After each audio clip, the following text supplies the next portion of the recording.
श्री कृष्ण कहते हैं कि आप दुनिया में उलझकर अपने सपने भूल जाते और दुनिया आपको परेशान करेगी, आपसे कहेगी कि तू कुछ नहीं कर पाएगा, आपको गिराने की कोशिश करेगी, आपसे जलेगी, आपको भटकाने की कोशिश करेगी, आपके एक बार की छोटी सी असफलता को बहुत बड़ा बना के आपको चिढ़ाएगी। आप उन पर ध्यान दोगे तो आप कुछ नहीं कर पाओगे। उन्हें नजरअंदाज करना सीखो और खुद पर विश्वास करना सीखो। आपकी मेहनत किसी ना किसी जगह जरूर दिखेगी, बस आप थोड़ा सा सब्र रखो। आप खुद पर विश्वास रखोगे तो आप खुद उम्मीदों पर तो खड़े उतरोगे ही, बल्कि आप उनसे भी बेहतर कर दिखाओगे। और अभी तक आपके जीवन में दुनिया का प्रेशर नहीं आया तो आप अभी सफलता के रास्ते पर हो ही नहीं। आपके सामने जीवन में एक ना एक बार वो दिन अवश्य आएगा जब सारी दुनिया आपके खिलाफ हो जाएगी। आप तो बस अकेले में ही अपनी जिंदगी और मेहनत की जंग लड़ते रहना। इस दौर में बहुत ही कम लोग कुछ सीख पाते हैं। हमें वो दिन नहीं आने देना है, चाहे किसी भी हद तक जाना पड़ जाए। इसलिए आपको सारी हदें पार करके आगे बढ़ना है। आपकी जो भी खराब आदतें हैं, सारी आदतों को छोड़ना है और आपको अच्छी आदतें अपनानी ही होगी। आप कहीं से भी कुछ भी चीज सीखें तो आप उसे एक बार अपना कर जरूर देखो, ज्यादा नहीं, सिर्फ 10 दिन तो करो।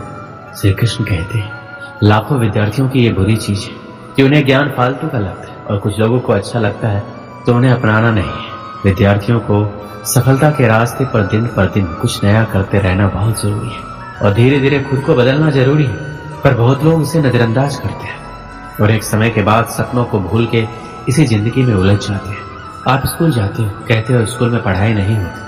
मुख्य कारण तो ये है कि आपको पढ़ना ही नहीं। स्कूल में तो पढ़ाई बराबर हो रही है, पर बहाने ही हमें सफलता से रोकते हैं। इसलिए बहाने बनाना बंद करो। आपकी सफलता के बीच में जो कुछ भी है उसे तोड़ मरोड़ डालो, उसे जैसे भी हो जल्दी छोड़ो।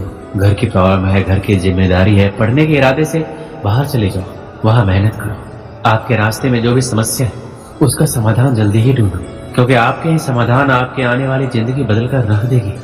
फैसला आप करेंगे, आपके फैसले पर ही दुनिया टिकी है। दुनिया का क्या है, आज आपके खिलाफ, लेकिन जब आपको सफलता मिल जाएगी तो सारी दुनिया आपके साथ हो जाएगी। दुनिया हमेशा अपने फैसले बदलते रहेगी।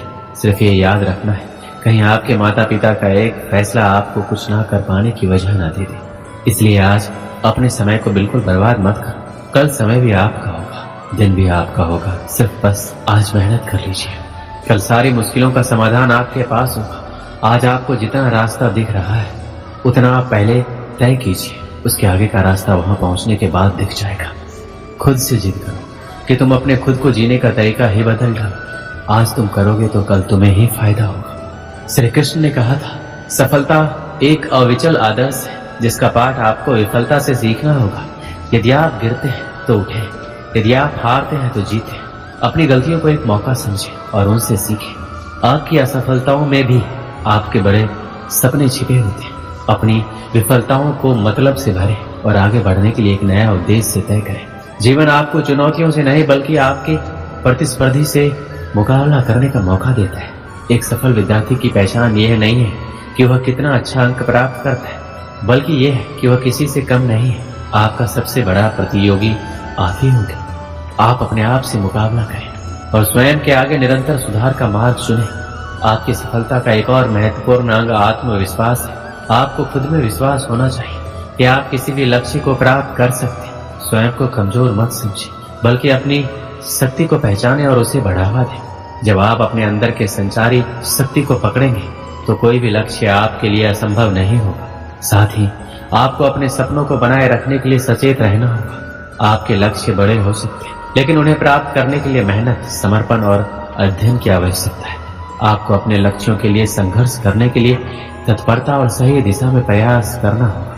याद रखें, अगर आपकी मेहनत और समर्पण सही है तो आपके सपने सच होने से कोई रोक नहीं सकते। आप सचमुच महान हो सकते हैं। आपको सिर्फ अपनी क्षमताओं को पहचानने की आवश्यकता है और समर्पण के साथ काम करने की इच्छा है। जीवन के सभी मोड़ों पर अपना सामरिक मनोबल बनाए रखें और अपार सफलता की ओर बढ़े। आप सभी के भीतर एक अद्वितीय संभावनाओं का समुद्र है। आपकी खुदरा प्रतिभा, अद्भुत कला और निरंतरता से भरी योग्यता का परिचय कराते हैं। आप विचार कर सकते हैं, सपने देख सकते हैं, इनको हकीकत में बदलने का साहस रखते हैं। जब आप खुद को परिभाषित करते हैं तो सारी दुनिया आपके पास से गुजरती है। आपकी सोच, आपके विचार और आपकी भावनाएं आपकी शक्ति बनती है।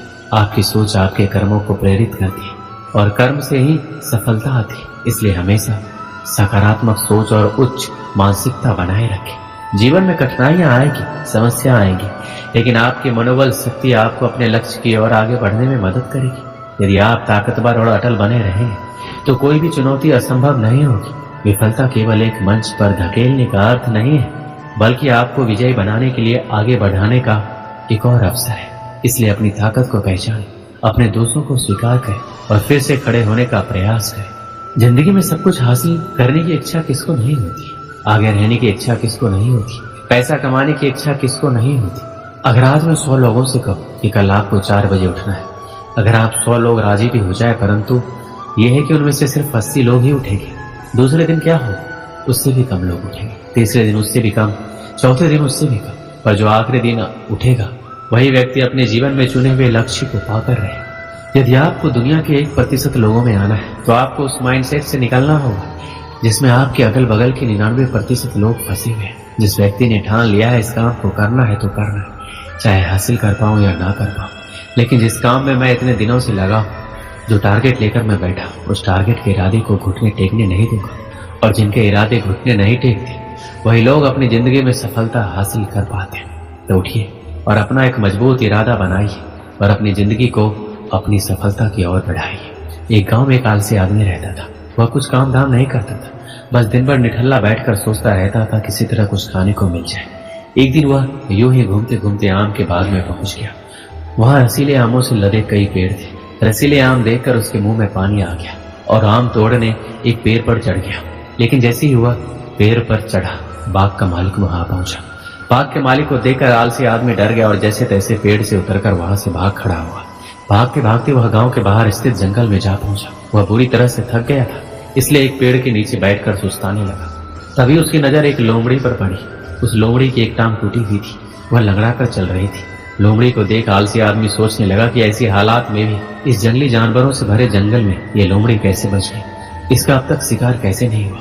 जिज्ञासा में वह एक पेड़ पर चढ़ गया। वहां बैठकर देखने लगा कि इस लोमड़ी के साथ आगे क्या होगा। कुछ ही पल बीते थे, पूरा जंगल शेर की दहाड़ से गूंज उठा, जिसे सुनकर सारे जानवर इधर उधर भागने लगे। लेकिन लोमड़ी अपनी टूटी टांग के साथ भाग नहीं सकती थी, वह वहीं खड़ी रही। शेर लोमड़ी के पास आने लगा। आलसी आदमी ने सोचा कि अब शेर लोमड़ी को मार कर खा जाएगा, लेकिन आगे जो हुआ वो कुछ अजीब था। शेर लोमड़ी के पास पहुंचकर खड़ा हो गया। उसके मुंह में मांस का एक टुकड़ा था, जिसे उसने लोमड़ी के सामने गिरा दिया। लोमड़ी बड़े आसानी से मांस के उस टुकड़े को खाने लगी। थोड़ी देर बाद शेर वहां से चला गया। यह घटना देखकर आलसी आदमी सोचने लगा, भगवान सच में सर्वेसर्वा है। उसने धरती के समस्त प्राणियों के लिए, चाहे वो जानवर हो या इंसान, खाने पीने का प्रबंध कर रखा है। वो अपने घर लौट आया। घर आकर 2-3 दिन तक बिस्तर पर लेटकर प्रतीक्षा करने लगा। जैसे भगवान ने शेर के द्वारा लोमड़ी के लिए भोजन भिजवाया था, वैसे ही उसके लिए भी कोई न कोई खाने पीने का सामान ले आएगा। लेकिन ऐसा कुछ नहीं हुआ। भूख से उसकी हालात खराब होने लगी। आखिरकार उसे घर से बाहर निकलना ही पड़ा। घर के बाहर उसे एक पेड़ के नीचे बैठे हुए बाबा दिखाई पड़े। वह उनके पास गया और जंगल का सारा वृतांत सुनाते हुए बोला, बाबा जी, भगवान मेरे साथ ऐसा क्यों कर रहे हैं? उनके पास जानवरों के लिए भोजन का प्रबंध है, लेकिन इंसानों के लिए नहीं। बाबा जी ने उत्तर दिया, बेटा ऐसी बात नहीं है। भगवान के पास सारे प्रबंध है, दूसरों के लिए भी, तुम्हारे लिए भी। लेकिन बात यह है कि वो तुम्हें लोमड़ी नहीं शेर बनाना चाहते। दोस्तों, इस कहानी से क्या सीख मिलती है? हम सबके भीतर क्षमताओं का असीम भंडार है, बस अपनी अज्ञानता वश हम उन्हें पहचान नहीं पाते और स्वयं को कामचोर समझकर दूसरों की सहायता का प्रतीक्षा करते हैं। स्वयं की क्षमता पहचानिए, दूसरों की सहायता का प्रतीक्षा मत कीजिए। इतने सक्षम बनिए कि आप दूसरों की सहायता कर सकें। दोस्तों, इस वीडियो में बस इतना है। मिलते हैं अगली वीडियो में। अपना ख्याल रखिएगा। जय श्री कृष्ण।